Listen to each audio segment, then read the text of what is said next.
¿Cómo están? Bienvenidos, buenas noches y muchas gracias por acompañarnos. Empieza Vía Pública en el horario prime del canal de Noticias de Chile aquí en 24 horas. Bueno, en pocos días, 50 camiones han sido quemados en el sur del país. La madrugada de este día lunes, 29 de ellos, en un acto que ya ha sido considerado como un ataque incendiario propiamente tal, y que de hecho abre nuevamente la discusión sobre si lo que tenemos aquí son hechos delincuenciales o derechamente terroristas. Es de hecho la pregunta que tenemos en nuestra fanpage en facebook.com/24horas.cl. Usted puede responder, está desde temprano publicada allí y nos interesa por supuesto saber qué es lo que piensa. No es una encuesta estadística por supuesto, pero sí refleja el pensar de quienes visitan nuestro portal o también nuestra página en facebook.com/24horas.cl. A su juicio, ¿qué concepto define mejor lo que se vive en el sur? ¿Delincuencia o terrorismo? Bueno, lo vamos a conversar con invitados en los próximos minutos para entender qué es lo que está pasando con los camioneros y qué es lo que se está viviendo también en el sur del país. Pero hay un montón de otros temas que han tenido lugar en este comienzo de semana, el último día lunes del mes de agosto. Estamos ahí casi pasando este octavo mes del año. Vamos de inmediato con algunos de los titulares y empezamos el desarrollo y el análisis de los temas de la actualidad. La presidenta Bachelet firmó hoy el proyecto de ley de matrimonio igualitario que contempla además la adopción homoparental y un cambio en el Código Civil. La inquietud vuelve a provocar un nuevo misil lanzado por Corea del Norte que sobrevoló el territorio japonés y cayó al mar. El gobierno de Tokio lanzó una alerta a sus ciudadanos. Y en los deportes, la selección chilena ya trabaja con la mente puesta en Paraguay y Bolivia. Esta mañana llegaron Arturo Vidal y Eduardo Vargas para sumarse también a los entrenamientos. Bien, lo que ocurrió esta mañana, el matrimonio entre personas del mismo sexo y el derecho a adoptar hijos, que es lo que establece con la firma de la presidenta Michelle Bachelet el proyecto de ley que va a empezar a tramitarse en el Congreso Nacional. Discusión entonces que establece el matrimonio igualitario en nuestro país. Su tramitación se hará en medio, sí, de la campaña presidencial. A solo 7 meses de que culmine el segundo gobierno de Michelle Bachelet, la presidenta de la República cumplió su promesa de campaña y firmó el envío del proyecto de matrimonio igualitario. Más allá del compromiso, es este proyecto el que responde al acuerdo de solución amistosa alcanzado con el Movimiento de Liberación Homosexual, después de que el móvil presentara casos de vulneración ante la Comisión Interamericana de Derechos Humanos. No es ético ni justo poner límites artificiosos al amor o negar derechos esenciales solo por el sexo de quienes integran una pareja. Una iniciativa que cambiará el artículo 102 del Código Civil. Allí modifica la frase unión entre un hombre y una mujer por unión entre dos personas, pero no solo eso.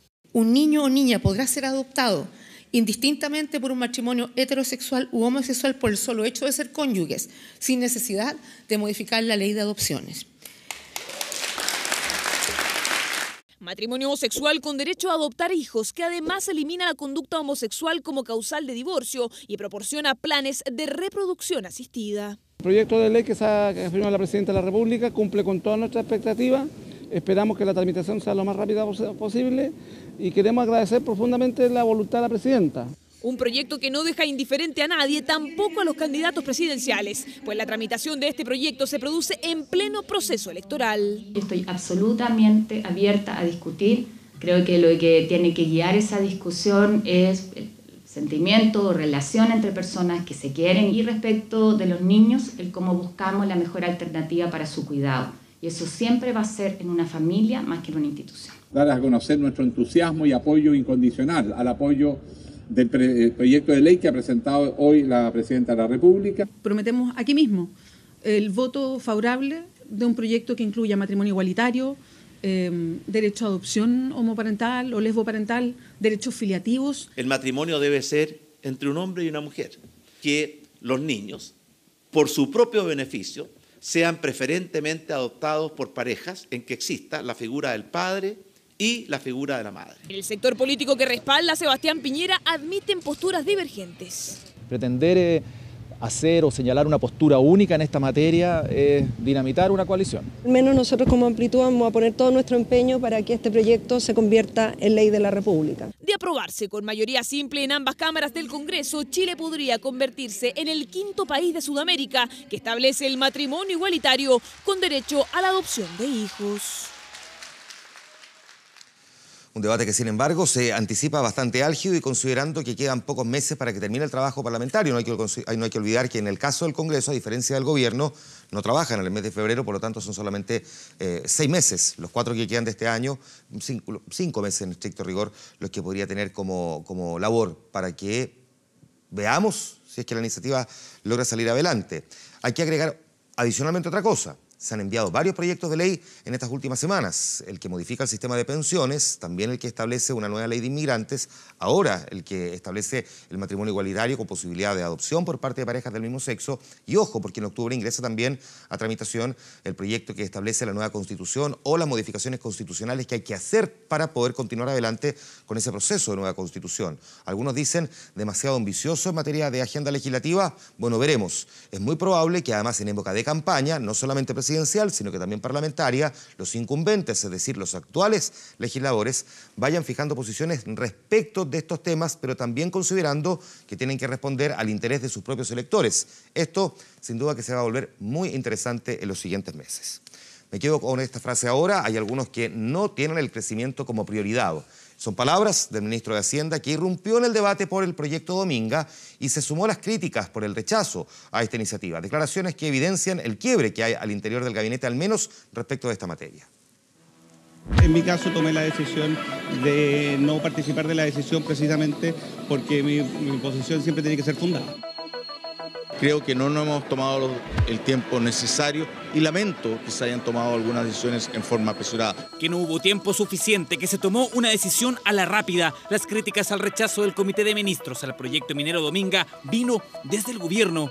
Una semana después, lo que era un secreto a voces se confirmó. Yo respaldo plenamente las preocupaciones que han expresado el ministro Céspedes y el subsecretario Mico respecto del tema Dominga. Rodrigo Valdés, el ministro de Hacienda, marcando distancia de la decisión que tomaron sus pares y de paso profundizando la crisis al interior del gabinete.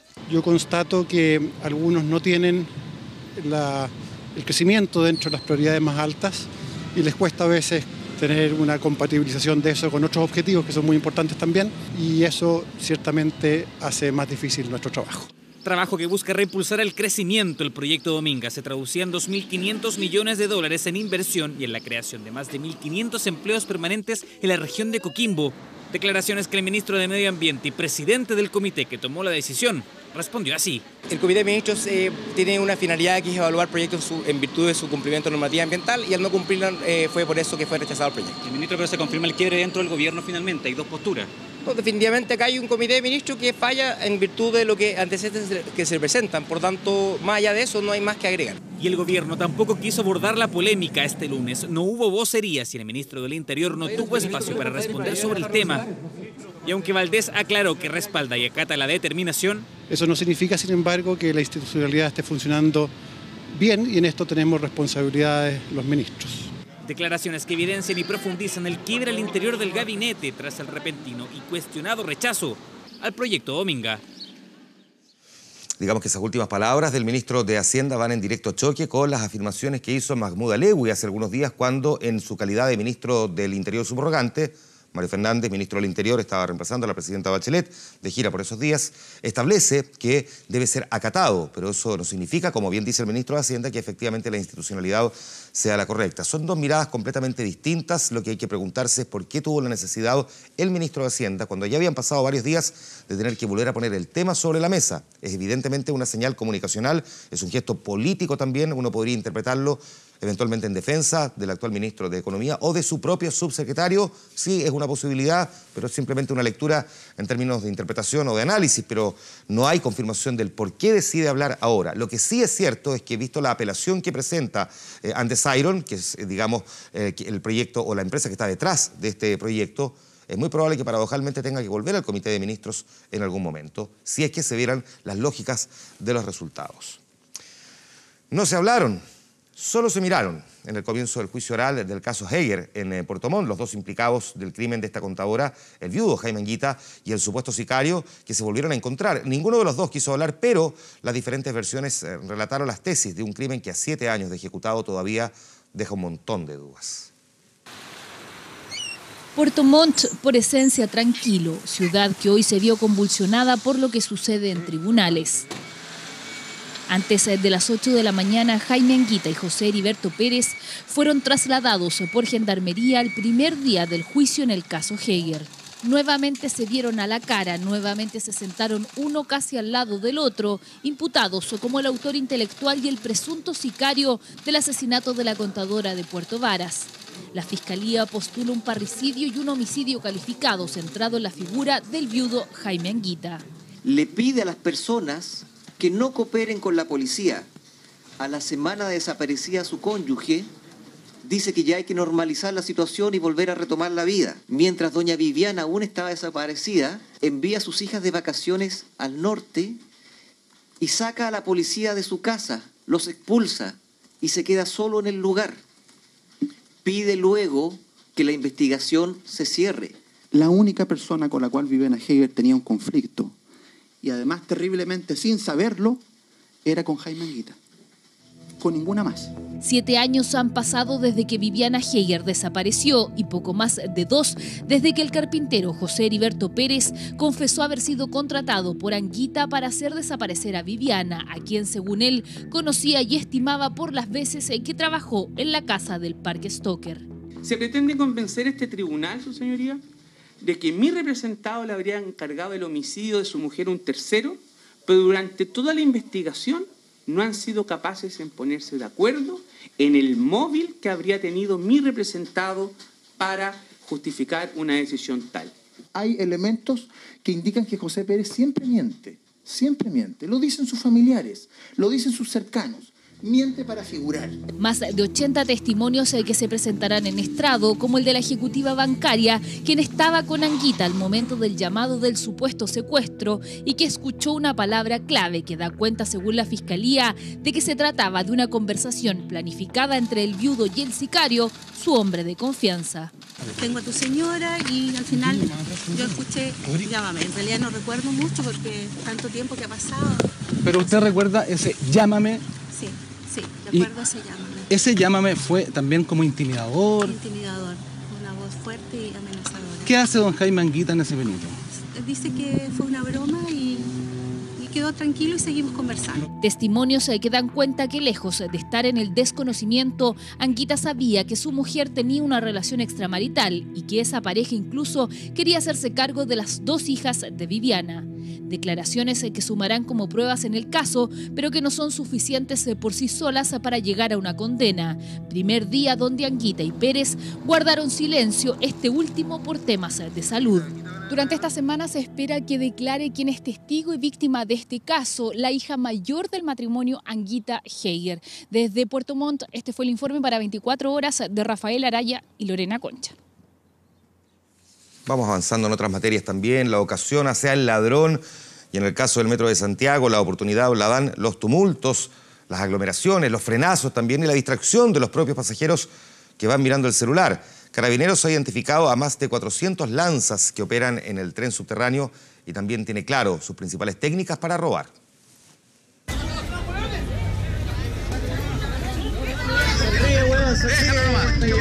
¿Te sientes seguro tú en el metro, por ejemplo? No, de hecho en ningún lado. ¿Así le podéis robar a tu madre también? Un día me abrieron la cartera y sentí porque se me cayó el monedero. Ya, te vas a hacerte cagar con chicumalos chiclares. En el metro he visto cómo le han quitado los celulares a las chicas que los andan trayendo en las manos. En Santiago hay que andar a la defensiva. Los mecheros que andan con las cosas a los brazos, uno siempre va como atento a esas cosas. Atentos, siempre atentos. Más que una opción es una obligación. 2.5 millones de viajes diarios convierten a Metro en el transporte preferido de los capitalinos. Un desfile constante, una oportunidad también para los ladrones que aprovechan los tumultos para hacerse con teléfonos, billeteras o algunos otros objetos que pueda tener, como alguna bolsa que ha comprado o algún objeto. Basta dar un paseo en el tren subterráneo para conocer estas historias. Iba justamente en el metro desde la estación Camino Agrícola hacia Baquedano y claro, se subió un tipo y me empezó a carterear la cartera, me abrió la cartera y me estaba sacando los documentos, mi billetera. Yo llevaba la cartera aquí adelante porque siempre soy súper cuidadosa, pero aún así con el movimiento y el apretón para allá y para acá, el tipo, claro, me metió la mano en la cartera y me estaba sacando todos los documentos. ese pa' allá y pa' acá. Cada vez que el carro frena, el delincuente tiene una oportunidad. La técnica es conocida como... El hecho de moverse de un lugar a otro aprovechando la ocasión en que el metro frena, y es en la ocasión donde pasan a llevar a una persona de forma delicada, tampoco muy brusca, y aprovechan esa ocasión para poder quitar su objeto. Los lanzazos en el metro, empresa que no quiso referirse al tema en esta ocasión, se concentran en las estaciones de combinación. Mientras más gente, más oportunidad para conseguir el botín. Me subo al metro y me saco la mochila, me la dejo en los pies para que poder tenerla a la vista y cachar cuando alguien te va a meter mano. ¿Dónde pone el teléfono o la billetera?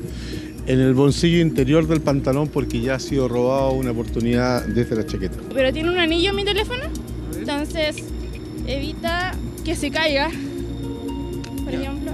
Ahí entonces siempre lo tengo muy agarrado. Ah, ¿tú lo tomas desde ahí? Sí. Si llegaran a sacártelo, te agarra la mano en el fondo. Claro, pero por lo menos me doy cuenta. Pero, ¿qué pasa si somos testigos de una emergencia? Ponga atención a su alrededor, porque puede ser víctima de la otra técnica más común. Uno de estos jóvenes, tratándose de 2 o 3, sufrió un desmayo, tuvo algún vómito, se sintió mal o tuvo un ataque de epilepsia. Aprovechan esa ocasión para que otra persona, tomando en cuenta que están distraídos, les saque su billetera o su teléfono. Carabineros tiene identificados a 400 lanzas del metro. Incluso hay un ranking. Entre los 10 más buscados está el Mateluna, Riquelme, el estudiante y la Janet. Si ya se sabe quiénes son y dónde roban, ¿por qué no están detenidos?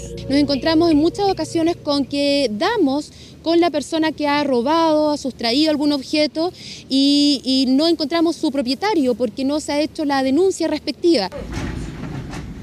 Un llamado de atención para luchar contra los lanzazos en el metro, un delito que registró una tasa de 1.09 casos por cada millón de pasajeros.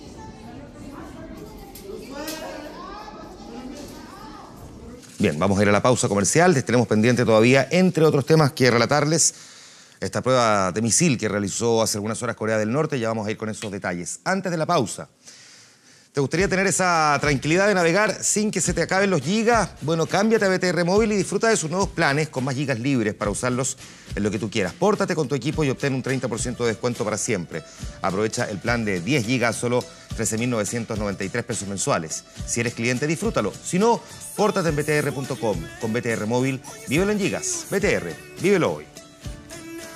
Antes de la pausa, les recordamos el tema del que vamos a estar conversando más adelante con nuestros invitados a propósito de este nuevo ataque en el sur del país contra camiones y la decisión del gobierno de calificarlo como atentado en esta oportunidad.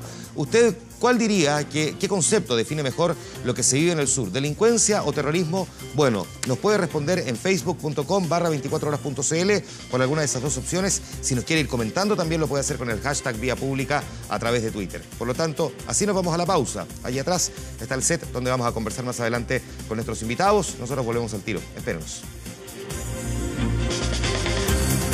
Principal. Estamos de regreso. El presidente de Estados Unidos, Donald Trump, y el primer ministro de Japón, Shinzo Abe, acordaron aumentar la presión contra el régimen de Kim Jong-un. Esto solo horas después de que Corea del Norte lanzara un misil balístico no identificado que sobrevoló el norte de Japón. Más temprano, Shinzo Abe había calificado el lanzamiento de Pyongyang como una amenaza grave y sin precedentes que daña la paz regional y la seguridad. La prensa japonesa informó que el misil recorrió 2.700 kilómetros y que se rompió en 3 piezas al caer en las aguas de la isla de Hokkaido, la segunda más importante del archipiélago.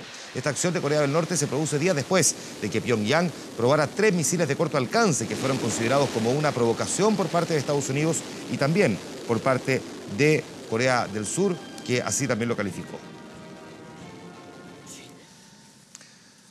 Varias cosas ha desarrollado Corea del Norte en el último tiempo. Ya sabemos y está bastante claro, establecido no por lo que ellos digan, sino que más bien por lo que los organismos de inteligencia a nivel internacional han logrado determinar. Primero, que efectivamente tienen misiles de largo alcance, es decir, que son intercontinentales, capaces de ser lanzados desde Norcorea y llegar, por ejemplo, hasta la ciudad de Chicago. Segundo, que han desarrollado capacidad armamentística nuclear. Tercero, que han logrado reducir, miniaturizar la capacidad nuclear, es decir, mismo kilotón nuclear, pero en menos tamaño, lo que hace que el misil, si es que deciden ubicar esa cabeza nuclear en un misil, sea más liviano y tenga las posibilidades de trasladarse, por lo tanto, intercontinentalmente. Lo que no han logrado hasta ahora desarrollar, dicen los expertos internacionales, y que por eso Corea del Norte sigue realizando estos ensayos, es que cuando los misiles intercontinentales salen y cruzan la atmósfera, una vez que reingresan a la atmósfera, no se desarmen, no se destruyan, que es lo que les está ocurriendo. No han logrado sostener que el armatoste, por decirlo en simple, de ese misil no termine colapsando. Y es eso lo que ha llevado al gobierno de Pyongyang a seguir realizando permanentemente estas pruebas. No hace las pruebas hacia, digamos, otro continente, sino que lo que hace es lanzarlos mucho más hacia arriba, pasando generalmente por territorio japonés, que lo tiene al frente de la península de Corea, y luego de avanzar esa cantidad de kilómetros, 2.700 por ejemplo, y reingresa a la atmósfera, prueba qué es lo que falla en ese mismo misil. Dicen los expertos que en 1 año y medio o 2 es probable que Corea del Norte ya haya logrado subsanar este problema y allí sí que la situación se volvería grave. Esto explica, entre otras cosas, el por qué Corea del Norte hace algunos días, cuando amenazó con atacar a Estados Unidos, no dijo que atacaría a Estados Unidos en su territorio, sino que en la isla de Guam, que es un territorio que a Estados Unidos administra, que es el más lejano desde el punto de vista americano, pero el más cercano al mismo tiempo a Corea del Norte, y donde hay cerca de 6.000 soldados estadounidenses. Seguimos ahora en Estados Unidos con Harvey, el peor huracán que haya golpeado a ese país desde Katrina en 2005 y que sigue causando daños en el estado de Texas. Aunque fue degradado a tormenta tropical, ya registra 8 muertos, 30.000 evacuados y va a dejar inundaciones potencialmente catastróficas en los próximos días que van a afectar también al estado de Luisiana.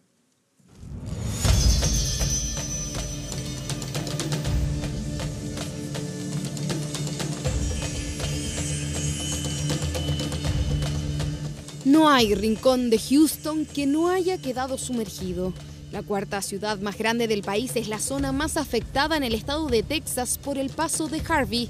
El huracán categoría 4 pasó el sábado a tormenta tropical, pero lo peor estaría aún por venir. Continuamos en el proceso de búsqueda y rescate. Nuestra meta principal, desde Corpus Christi hasta el oeste de Houston, sigue siendo proteger y preservar vidas y rescatar a todas las personas que encontremos. Las autoridades pidieron a las personas subir a los techos de sus casas y ondear sábanas o toallas para ser visibles desde los helicópteros. Unas 2.000 personas ya fueron rescatadas, pero cientos todavía esperan. Para los socorristas, el tiempo es el peor enemigo porque las lluvias torrenciales se van a intensificar miércoles y jueves con efectos que podrían ser aún más devastadores. No tenemos electricidad, no hay agua. Básicamente, aún estamos respirando, pero esto nos humilló. Realmente lo hizo. ¿Cómo está su propiedad?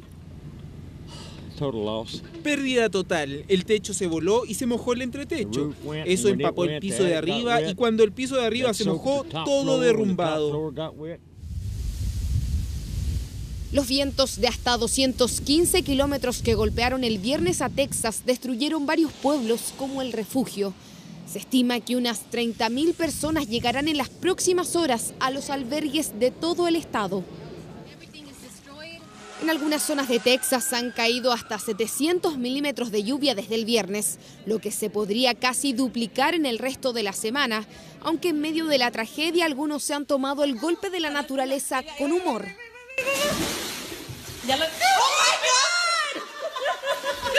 Más de 12.000 efectivos de la Guardia Nacional se movilizan para evitar saqueos y ayudar en las tareas de rescate, mientras en el vecino estado de Luisiana, Donald Trump declaró estado de emergencia ante la llegada en unos 5 días del fenómeno climático que se mueve con lentitud. 2 represas en Houston debieron abrir sus compuertas para evitar un colapso, lo que significó un aumento en el nivel de las inundaciones. La recuperación será un camino largo y difícil, y el gobierno federal estará listo, deseoso y disponible para ayudar a ese esfuerzo. Este es el primer desastre natural que enfrenta Donald Trump desde que asumió el cargo. Este martes el presidente se trasladará a la zona afectada, al mismo lugar que una vez que el agua baje deberá enfocarse en la reconstrucción, una tarea que se estima demorará varios años y superará en costo al daño causado por el huracán Katrina, que fue superior a los $100.000 millones. Bueno, ya los deportes, la selección está casi con todos sus componentes en Chile para jugar ante Paraguay y Bolivia, ambos duelos válidos por las eliminatorias al Mundial de Rusia 2018. Este lunes arribaron al país Arturo Vidal y Alexis Sánchez. En la primera práctica hubo especial cuidado con el momento físico de Jorge Valdivia y también con Gonzalo Jara.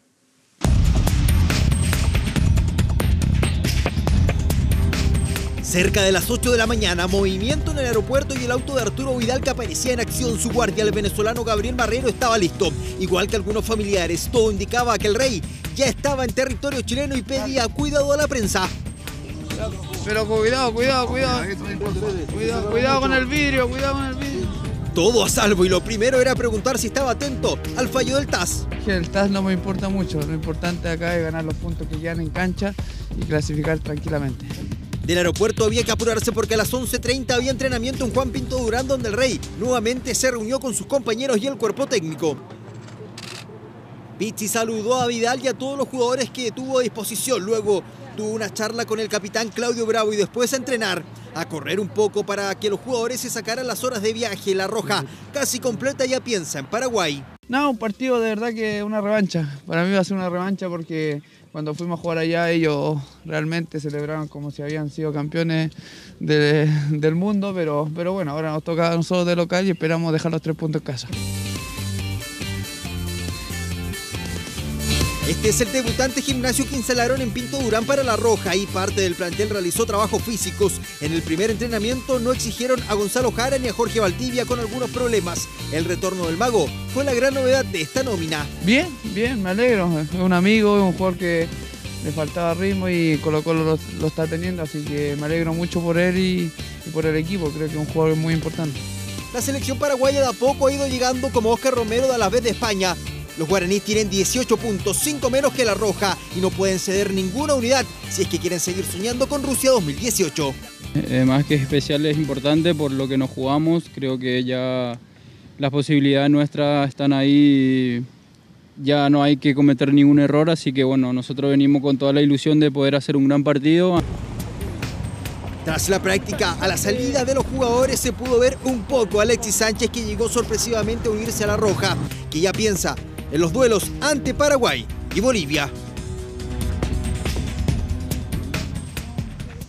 Esto, en síntesis, es lo más importante de lo que ha ocurrido en el día, en nuestro país y en el mundo. Tenemos pendiente, por supuesto, lo que sucedió en el sur con la quema de los 29 camiones. Lo vamos a tratar en profundidad con nuestros invitados. Antes de ese debate y de la pausa. Solo por TVN.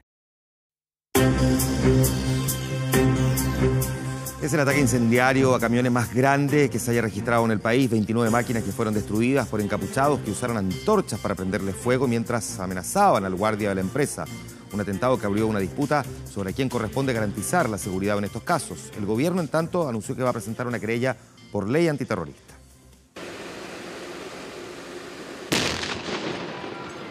El estruendo de la detonación de uno de los tanques de combustible de los 29 camiones madereros que fueron encendidos en cadena en esta base de la empresa Sotracer se hizo sentir a varios kilómetros a la redonda, al igual que el fuego que iluminó la noche y gran parte de la madrugada en San José de la Mariquina, en la región de Los Ríos. Según el único guardia del recinto que fue reducido por los encapuchados, con antorchas habrían iniciado este ataque que en segundos destruyó las máquinas forestales que prestaban servicios para la empresa Bosques Arauco. Él señala a 2 personas que habrían efectuado la intimidación de él. Eso no descarta que hubieran concurrido más para efectuar la quema de los vehículos. De hecho, se estima que habrían sido 7 los encapuchados que, cortando alambradas, accedieron al recinto a un costado de la Ruta 5 Sur. A unos 500 metros de acá, donde se encontraron algunos indicios de unos cortes de alambrada, que va a ser periciado también por el personal especializado. Clave sin duda será el testimonio del guardia amenazado, quien precisamente grabó estos registros con su teléfono celular. Hoy único testimonio del momento del ataque, verdadera pieza clave en la indagación de la Fiscalía, pues la empresa no tenía cámaras de seguridad. Yo creo de que los empresarios tienen también que hacerse cargo de, ¿no es cierto?, la responsabilidad o de los riesgos que generan sus actividades comerciales, que en este caso creo, digamos, que no dicen relación la protección que existía en el lugar con el riesgo atendido el lugar, atendido la existencia de más de 35 camiones. La remitida del Ministerio Público fue rechazada por la empresa aludida, que lamentó los dichos del fiscal, pues según ellos es el Estado quien debe garantizar que hechos como este no sigan afectando al sector productivo. De hecho, este ataque fue reivindicado por medio de este panfleto por el órgano de resistencia Huaychán Aucamapu, que también se adjudicó el ataque a 18 camiones hace 10 días en la Araucanía, y quienes enarbolan el sabotaje a la industria forestal y de paso la solidaridad con quienes están siendo imputados por el crimen del matrimonio Luxinger-Macay en Temuco. Ahora, entendemos que estas acciones terroristas es para evitar que los responsables de la incineración del matrimonio Luxinger-Macay sean sancionados y llevados al lugar que corresponde donde estén. Vamos a combatir la violencia y no vamos a tolerar que grupos minoritarios que no valoran el diálogo echen por tierra el gran esfuerzo de todos los actores de las regiones del sur están haciendo para promover el desarrollo y superar la exclusión. Así que los llamo a todos a persistir en el diálogo y en un trabajo unido. Desde el gobierno se envió de urgencia al subsecretario del Interior. En Valdivia, Mahmoud Alewi sostuvo un comité de seguridad con autoridades de la Araucanía y de los ríos en busca de coordinar estrategias y hacer frente a estos grupos con acciones concretas. Ya hemos tomado la decisión de reforzar con fuerzas especiales y con policías de la Policía de Investigaciones la zona a partir de mañana en la mañana. Nosotros, cuando hay riesgo de la vida de las personas, invocamos siempre la ley antiterrorista, que este es el caso. Se trata del peor ataque registrado en la zona sur del país, desde la emblemática quema de camiones de Lumaco ocurrida en 1997, fecha en que se instala la radicalización del denominado conflicto mapuche, y el que solo este año ya cuantifica 89 máquinas arrasadas por el fuego.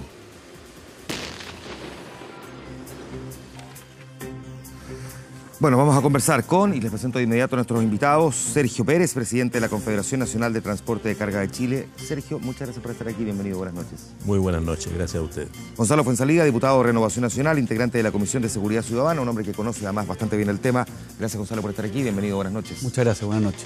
Está con nosotros también Iván Navas, doctor en Derecho Penal de la Universidad de San Sebastián. Gracias, Iván, por estar aquí, bienvenido, buenas noches. A ustedes por la invitación. Gabriel Silver, diputado de la Democracia Cristiana, integrante de la Comisión de Seguridad Ciudadana. Gabriel, gracias por estar aquí, bienvenido. Muchas buenas noches, gracias por la invitación. Sergio, me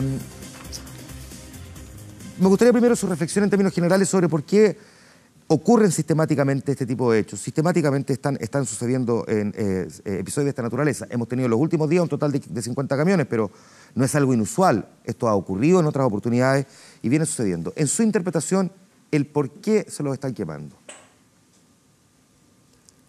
La verdad es que antes de responder su pregunta, quisiera solidarizar con el colega Heller, dueño de Sotracer.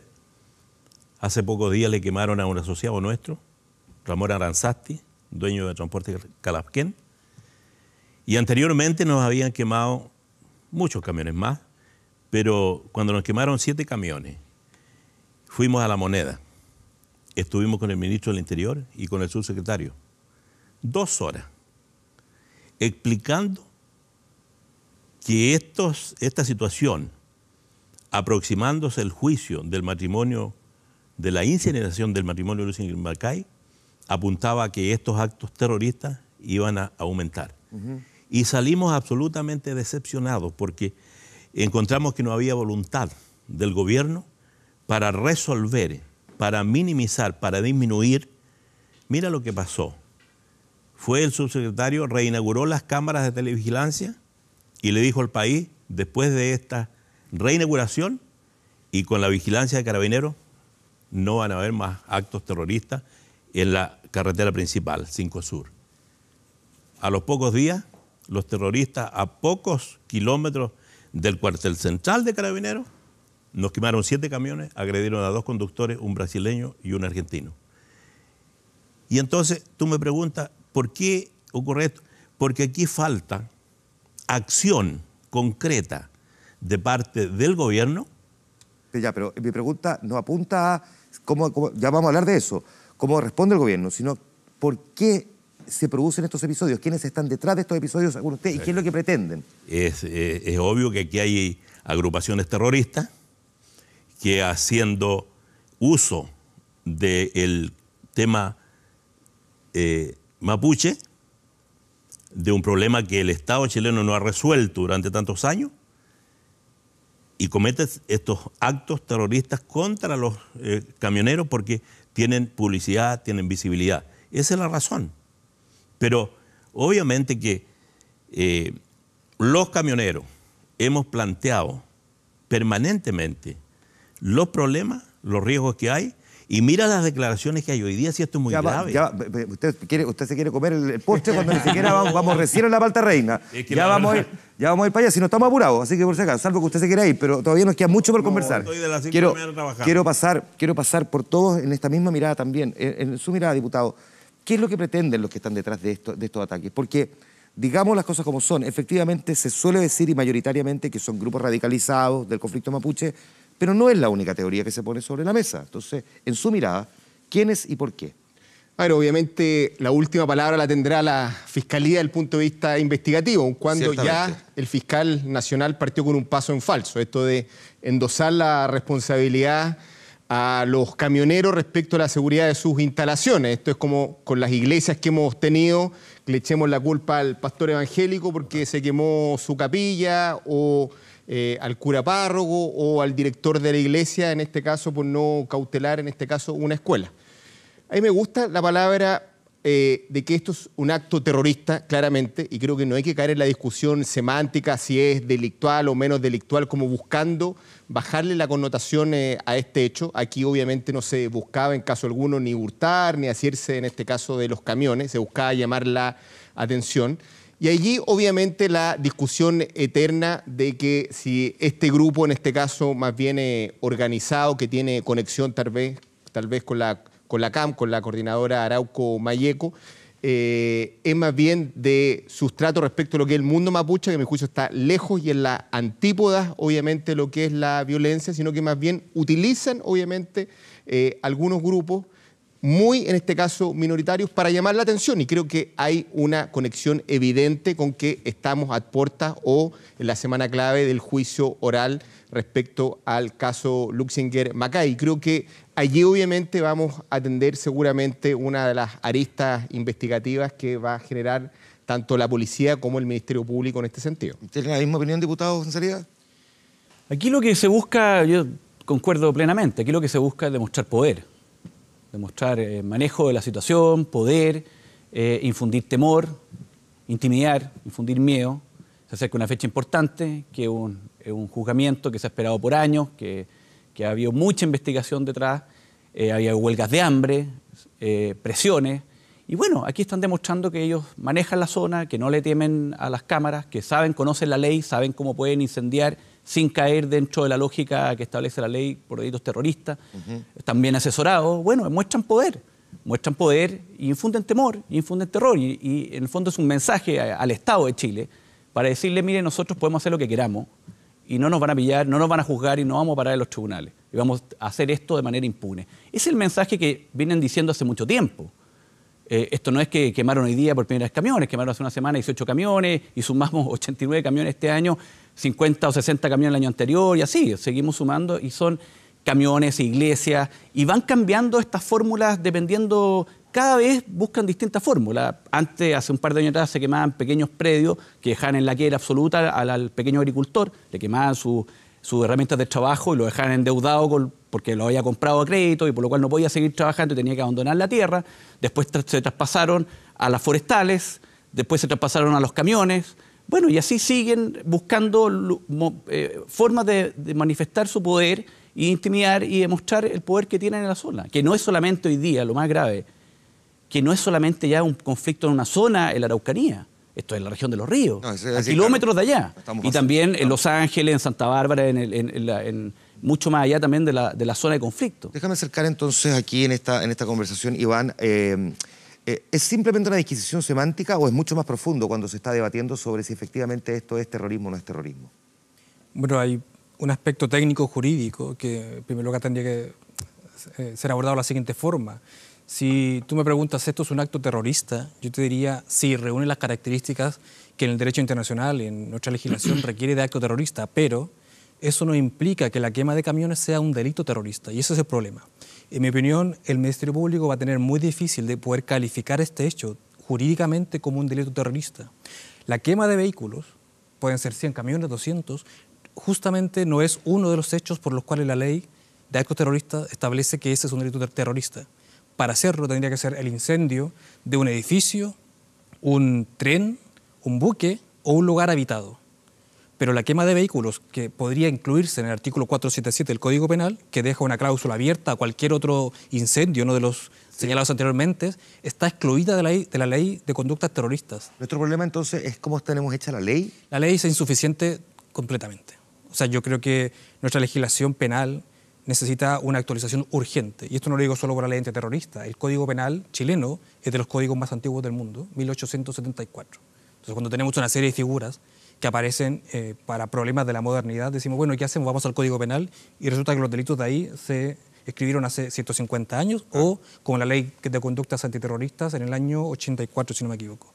Pero lo que dice el diputado... Mucho trabajo en la reforma del proceso penal, pero nos faltó reforma al Código. Pero efectivamente, claro. A ver, yo entiendo las críticas de todo el mundo, ¿verdad? Y es fácil decir, bueno, no se aplica la ley, los jueces son garantistas, el Ministerio Público no hace su trabajo. Es que el trabajo del Ministerio Público y los jueces es aplicar la ley. Y cuando la ley, la herramienta, el legislador la entrega deficientemente o no la actualiza, es que no pueden hacer nada más, porque hay algo que se llama principio de legalidad, que está en la Constitución, es una garantía fundamental para todos, que tiene que aplicarse. Y el juez lo que no puede hacer es aplicar analogía. Sergio, ¿hay de alguna autoridad en el último tiempo que usted haya visto genuina voluntad por resolver este conflicto? ¿O diría que todos en el fondo tienen un discurso, pero se comportan de otra manera? Porque uno suele escuchar esa crítica comúnmente. Ya le dije, Juan Manuel, que la última vez que estuvimos en La Moneda 2 horas fuimos a perder el tiempo. No existe la voluntad. Mire, cuando trajimos los camiones quemados del 2015, 27 de agosto, fue porque la presidenta no fue a la Araucanía a ver el daño, no solo de los camioneros. Si en la Araucanía hay más de 500 familias, las más vulnerables, las más pobres, que están en la Asociación de Víctimas Rurales de la Araucanía, que están en la más absoluta indefensión. Entonces, cuando el abogado dice que la ley antiterrorista es mala, y hay otras leyes que son malas, pero si todos los días este gobierno manda proyectos de ley, y entonces nos preguntamos, los emprendedores, los trabajadores, la dueña de casa, ¿por qué no se envía un proyecto de ley urgente para modificar la mala ley antiterrorista que es laxa? ¿Por qué no se envía un proyecto de ley al Parlamento para sancionar la delincuencia, una normativa antidelincuencia? Estamos de rodillas. En la Araucanía nos roban, Juan Manuel, es que es muy importante que usted sepa, yo tengo que aprovechar esta instancia porque nos roban en la carretera 68 y 78 más de 3 camiones diarios. Sergio, ¿su problema es con este gobierno o es con el Estado? Cuando se produce la incineración del matrimonio Lusinger-Macay, la confederación que yo presido, nos trasladamos a Temuco, solidarizamos con la familia Lusinger y llamamos a una manifestación nacional contra el terrorismo. Y el presidente era el señor Piñera. Por lo tanto, nosotros hemos actuado, pero particularmente en este gobierno hemos ido a muchas reuniones. Acuérdese que cuando trajimos los camiones quemados luego con el exministro Burgos, que es un ministro que tenía sentido de Estado, que conversamos, sacamos la ley Agenda Corta antidelincuencia, con un instrumento valioso, que es el control preventivo de identidad. ¿Qué dijeron los diputados del Partido Socialista?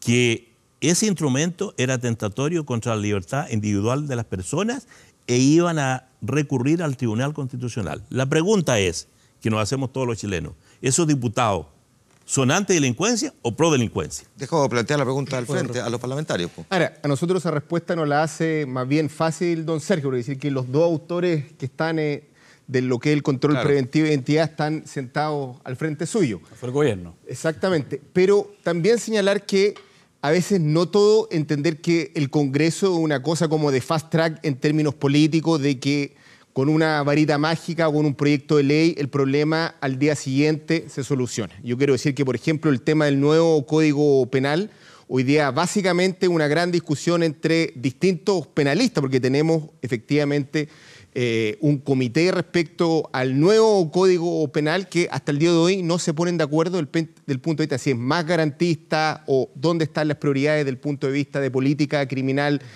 o penal. No es un proceso tan automático. Segundo, también jibarizar el tema del conflicto mapuche solamente al tema del punto de vista persecutorio o penal o policial, creo que también es un poco cándido si es que pensamos que el día siguiente con una ley más rígida van a cambiar las cosas, porque me corrige Iván como penalista, pero el delito de incendio y otro estrago es de los que tiene mayor penalidad del punto de vista punitivo en nuestro país. Vale decir, al margen de la herramienta, si es que una persona es condenada ya por el delito de incendio, la pena es de las más grandes que ya tenemos en nuestra legislación. Entonces, el tema no pasa por un tema de impunidad, el punto de vista que uno es sentenciado y el día siguiente va a quedar libre. Eso no es así. Creo que esto va mucho más allá, entender que esto es un conflicto larguísimo, que por un lado está el punto de vista, yo sé, persecutorio, policial, de inteligencia, que lo hemos conversado mucho efectivamente con Gonzalo, pero por otro lado tiene otra agenda en la cual también hemos ido quedando cortos. Por ejemplo, habían algunas herramientas comprometidas, como el tema del fondo de indemnización a las víctimas, que incluya también a los camioneros, que el día de hoy no se materializa porque los seguros, desde el punto de vista privado, ya están haciendo vista gorda respecto de esta situación. Otras reivindicaciones en tema de tierras u otras que creo que hemos ido más bien de manera bastante lenta, atendiendo la rapidez o la urgencia que requiere en este caso el conflicto mapuche. Y como digo, creo que esto requiere un poco más acá del efectismo más bien de carácter electoral o que un gobierno u otro puede hacer la diferencia. Me imagino que va a estar más o menos la misma línea, diputado. No, yo discrepo. Manuel, ¿me puede dar un minuto? Interrúmpase todo lo que quiera. Pero yo quiero interrumpirlo, diputado.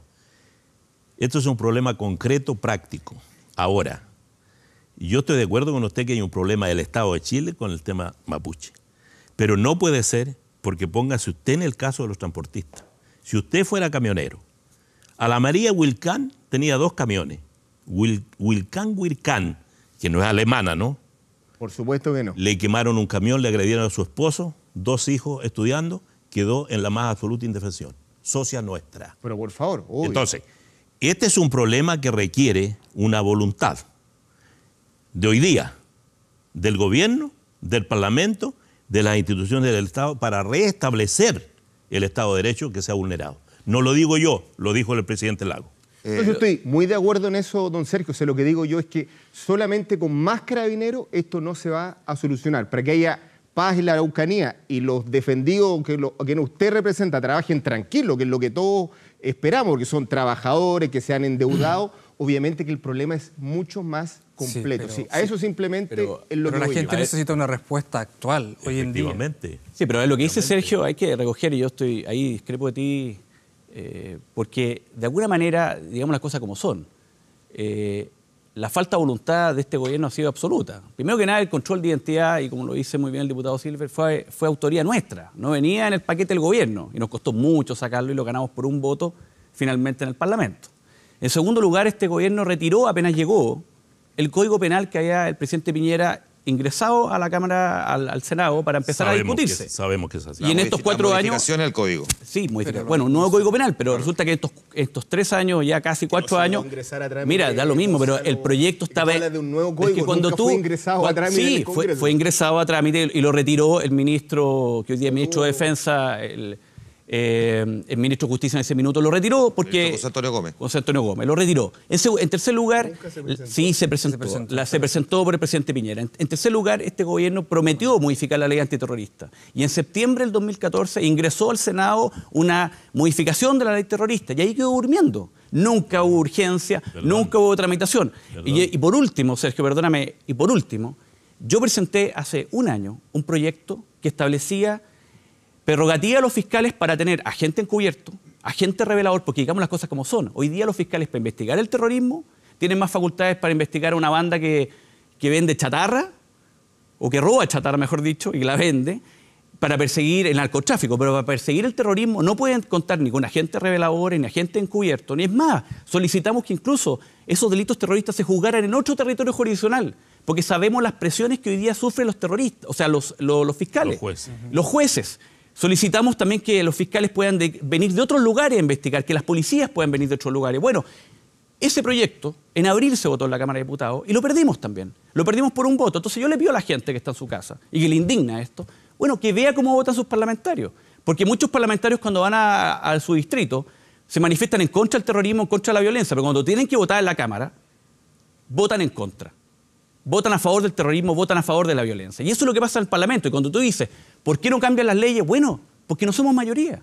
Y porque siempre estamos perdiendo por 1 o 2 votos este tipo de leyes que lo que buscan es fortalecer el orden en nuestro país, que es lo que se ha ido perdiendo. Déjame preguntar a Iván, porque tiene pedido la palabra y a propósito de leyes. Que tú querías a ver, aportar. no, yo creo que evidentemente esto no es un problema jurídico, esto es un problema político, ¿no? Un problema social, que hay una situación en una zona del país donde el Estado de Derecho está al límite. Lo que pasa es que para poder entregar algunas respuestas urgentes que la requieren como personas que viven en ese momento, necesitamos herramientas ya.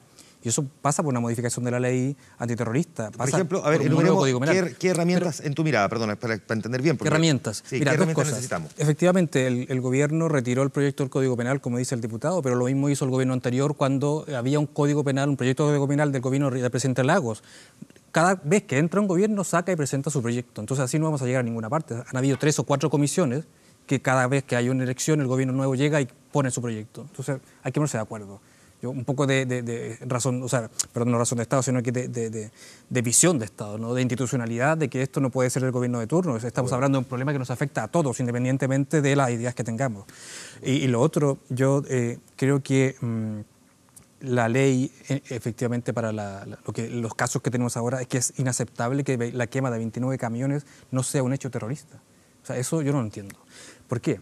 Porque son hechos objetivos y detrás de esto hay una finalidad, que es la distinción del delito terrorista, una finalidad de causar temor en la población o de solicitar de la autoridad política que tome una decisión o que se inhiba de tomar una decisión. Y claramente eso está detrás. O sea, cuando tenemos un grupo organizado denominado CAM que dice que quiere expulsar a, no sé cómo le llaman, ¿no? al Estado chileno de ese territorio para que no rija su ley, entonces eso es terrorismo.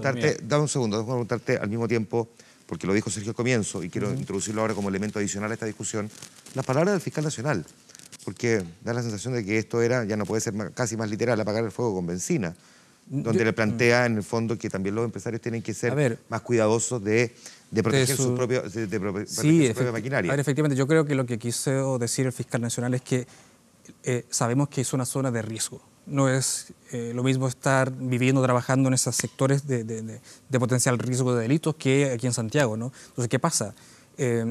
Las personas tienen que tomar algún resguardo adicional cuando el riesgo es adicional, pero evidentemente yo creo que lo que no corresponde es decir que los empresarios tienen que contratar su seguridad privada, a kilómetros. Lo que pasa es que yo no conozco el detalle, pero si los camiones estaban en la carretera... Pero es como que, o sea, a kilómetros de la zona de conflicto, San José de la Maraquina, está en otra región. Por ejemplo, lo que se dice al principio de la nota es que no habían cámaras.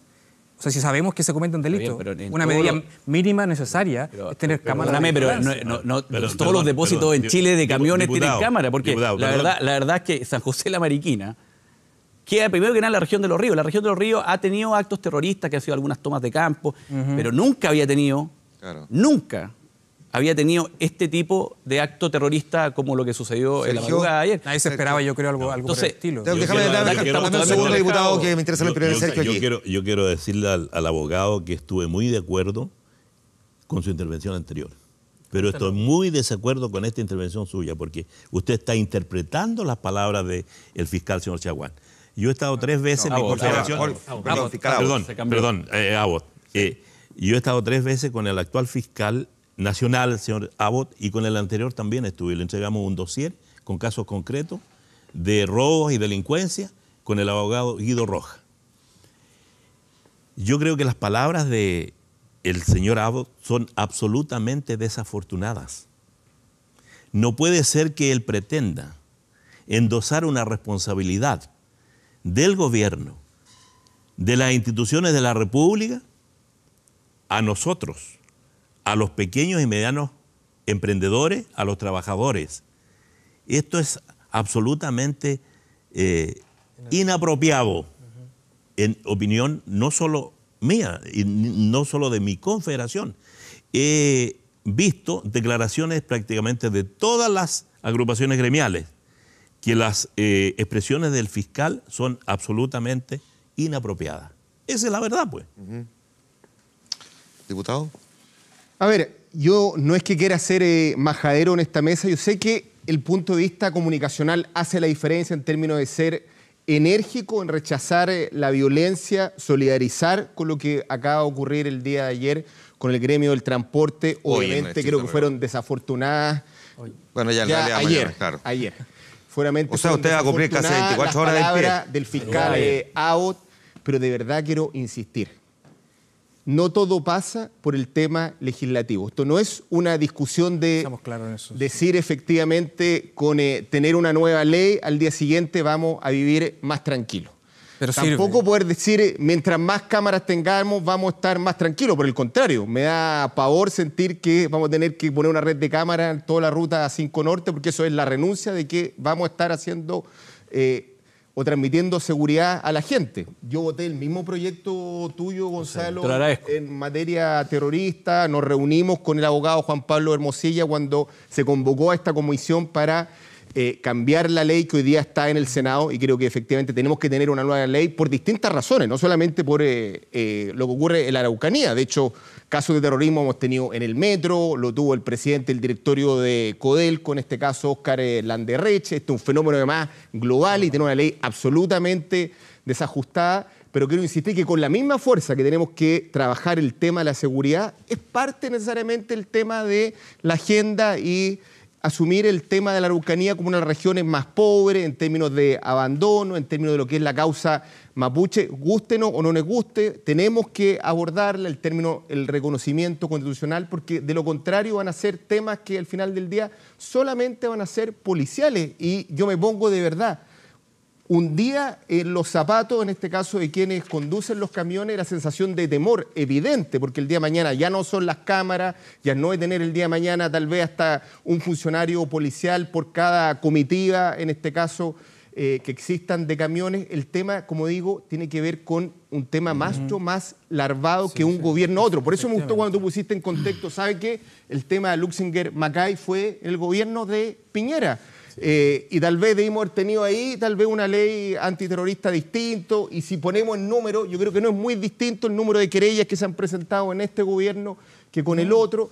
Entonces, a lo que voy yo, tampoco abusar de la candidez de quienes hoy día están en sus hogares pensando de que este es un tema solo legislativo o de técnica legislativa. Iván, mucho más allá. A ver, pero diputado, cuando se presenten las querellas respectivas, y esto, en caso que llegue al tribunal, vamos a tener un caso en que no hay norma penal para hacerle frente. Entonces aparece la opinión pública y evidentemente buena parte de la sociedad haciendo impunidad. Los jueces, los fiscales no hacen trabajo, pero es que no pueden hacer mucho más. Sí, pero el delito que posiblemente le imputen a estas personas es un delito de estragos, que es un delito que no tiene pena, que va a ser declarado inconstitucional. Claro, pero ese es lo que tú dices, lo importante, porque tú dices, cuando se le impute el delito a otras personas, y yo espero, sinceramente, con las declaraciones desafortunadas del fiscal nacional, que le transmite la responsabilidad de lo ocurrido a las víctimas, yo espero que el fiscal nacional logre éxito, porque lo que no hemos visto en todo este tiempo es éxito a quién le corresponde perseguir los delitos, y a quién le corresponde perseguir los delitos, al Ministerio Público. ¿Cuál ha sido la respuesta del Ministerio Público? Ha sido un rotundo fracaso.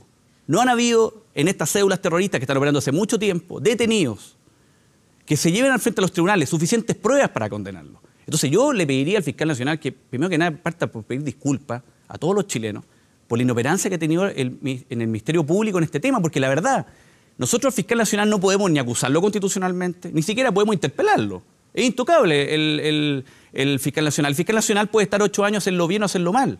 Y nosotros tenemos que ver cómo lo hace nomás, pues. Porque nosotros no podemos tocar al fiscal nacional ni al Ministerio Público. Y la verdad que el Ministerio Público no ha sido eficiente en perseguir los delitos. Podemos discutir que no tiene todas las facultades. Yo mismo traté de darle más facultades a través de un proyecto de ley.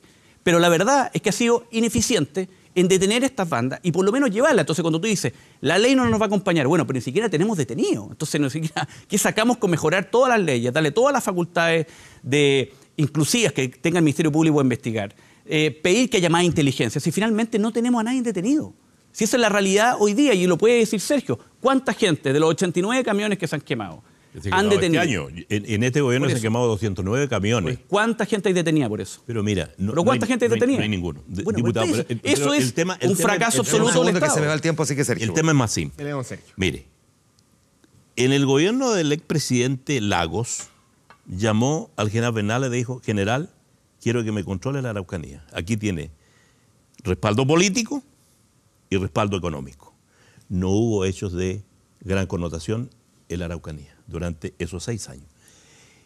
Este gobierno, antes de asumir, dice que no se aplicará la ley antiterrorista. Exacto. El exministro del Interior, que gracias a Dios ya no es ministro.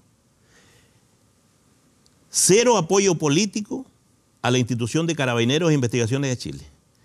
Recursos materiales escasos. El exministro Burgos fue a pasar un año nuevo en la Araucanía.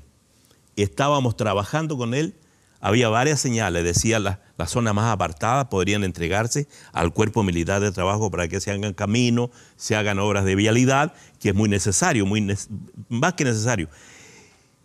Pero el gobierno ha usado las Fuerzas Armadas. Cuando los facinerosos se tomaron Concepción, ¿se acuerda? El terremoto de 2010, cuando la presidenta dijo que no iba a haber tsunami y hubo un tsunami y costó varias vidas humanas. ¿Qué hizo la presidenta? Estado de excepción. Las Fuerzas Armadas tomaron control de la ciudad, pacificaron la ciudad, la entregaron a la autoridad civil. En los incendios de la región central y sur de este año, ¿qué hizo la autoridad, diputado? Estado de excepción. Se terminaron los incendios, se entrega entonces el control a la autoridad civil. Y eso es lo que le hemos dicho al gobierno. Decrete un estado de emergencia.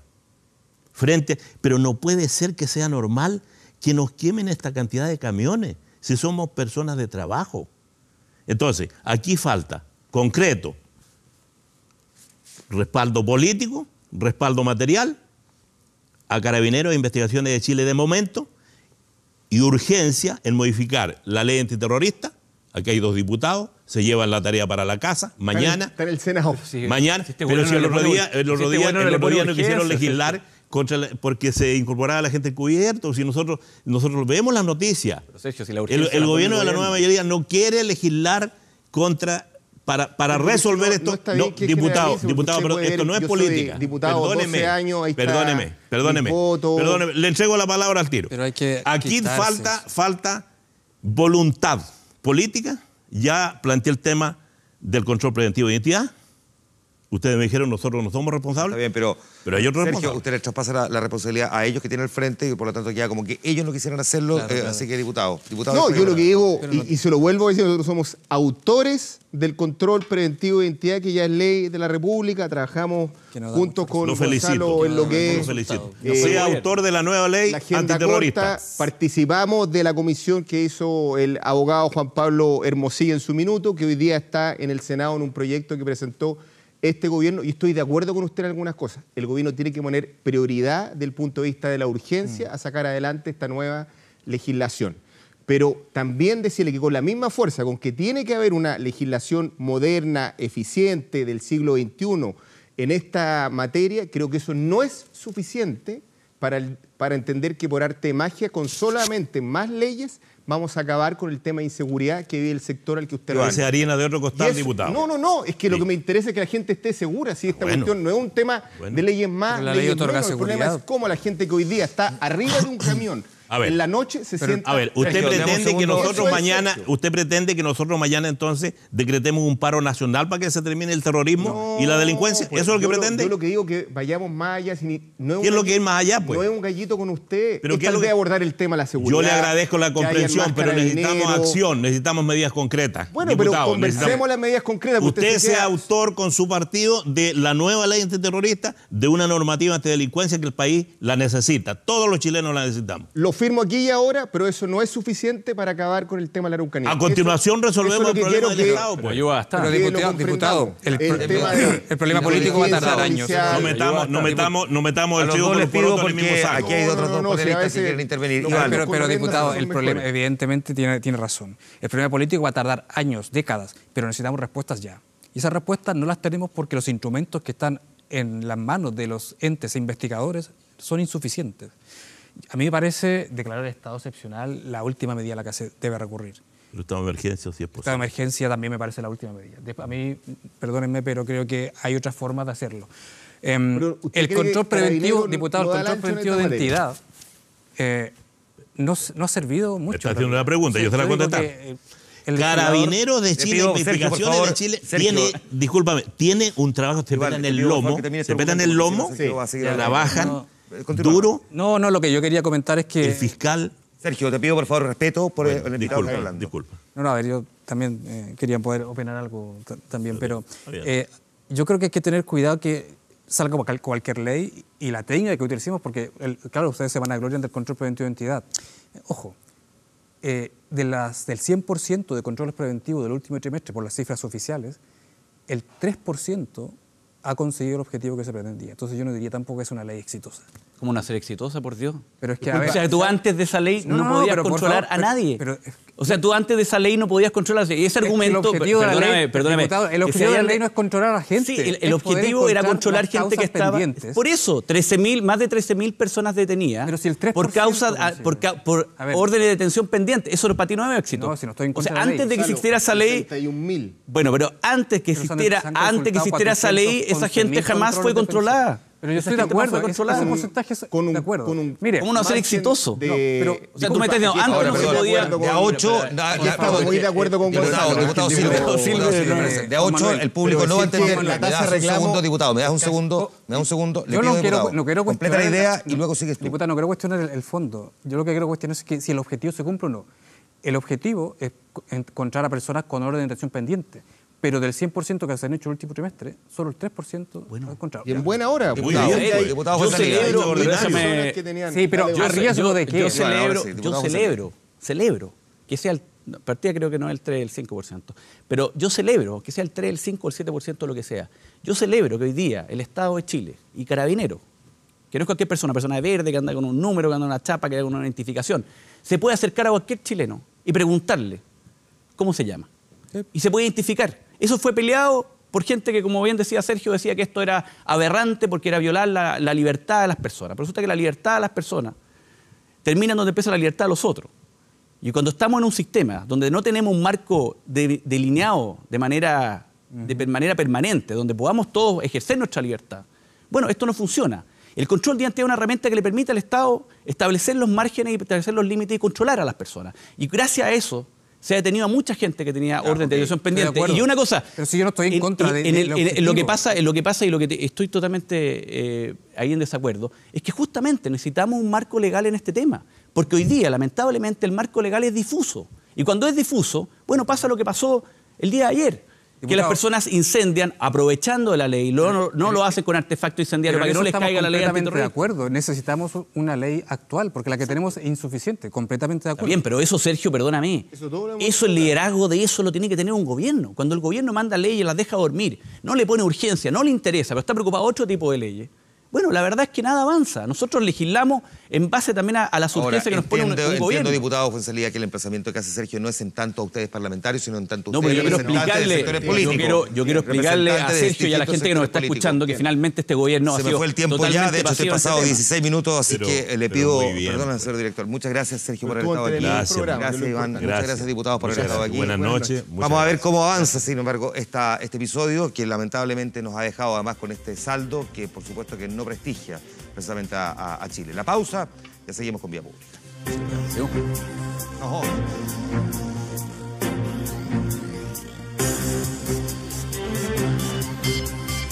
¿Quieres? Puedes. Nos vamos a la pausa. No, nos vamos a la pausa nada. Nos vamos a la parte final del programa. Es la hora ya. La respuesta a la pregunta que formulamos en nuestro fanpage en facebook.com/24horas.cl. ¿Qué concepto define mejor lo que se vive en el sur? Que aquí respondieron ustedes. ¿Delincuencia o terrorismo?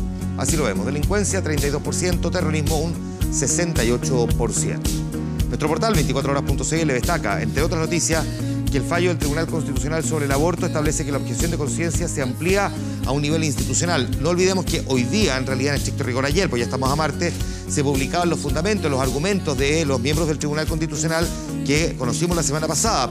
Digamos, sabíamos el fallo, pero no sabíamos cuáles eran los argumentos. Tenían un periodo de tiempo para poder redactarlos y entregarlos Y ya hoy día se entregaron en detalle cuáles son las argumentaciones del fallo íntegro, entonces, que se conoció la semana pasada, pero que ahora tiene ese contenido y uno lo puede revisar para entender el por qué se falló 6-4, 8-2 en el caso de la objeción de conciencia. A esta hora en Santiago, bueno, esa información la encuentra en nuestro portal 24horas.cl. 6,5 grados, caen gotas en Santiago, dice el pronóstico del tiempo, que en la capital se va a presentar este día martes y día miércoles vamos a ver de esta manera. Va a estar despejado con 18 grados de máxima y el miércoles ya sube la temperatura a los 22 grados cuando se despide el mes de agosto ya, definitivamente. Nosotros nos vamos con la música Daft Punk, pero en estricto rigor a quien vemos ahí en pantalla es Julian Casablanca, que es el que interpreta esta canción de Daft Punk, que lo invita a participar de Instant Crush, esta canción que forma parte del último disco conocido de Daft Punk, Random Access Memories, que es una tremenda placa que se publicó hace algunos años. Julian Casablanca estuvo en Chile el 2014, si no me falla la memoria, en el Lollapalooza, por una muy mala presentación, la verdad. La crítica y el público consideran que fue muy deficitario. Justo venía además en el momento, al año siguiente de que se lanzara el 2013, ese disco de Daft Punk, donde Julian Casablanca, una figura que además de la banda de Strokes, entre otros, había logrado hacerse de un muy buen nombre. Bueno, mal momento lo trajo a Chile, una muy mala presentación. Pero vuelve el 14 de octubre y se va a presentar en el Teatro La Cúpula, para quienes quieran darle una nueva oportunidad a esta figura de Strokes y que participó en este video de Daft Punk, Instant Crush. Así nos vamos, les agradecemos el que nos haya acompañado, descansen, el martes después de 24 horas central nos juntamos aquí en Vía Pública. Que estén bien, buenas noches. Cracks in the road that I would try and disguise. He runs the scissors at the seam in the wall.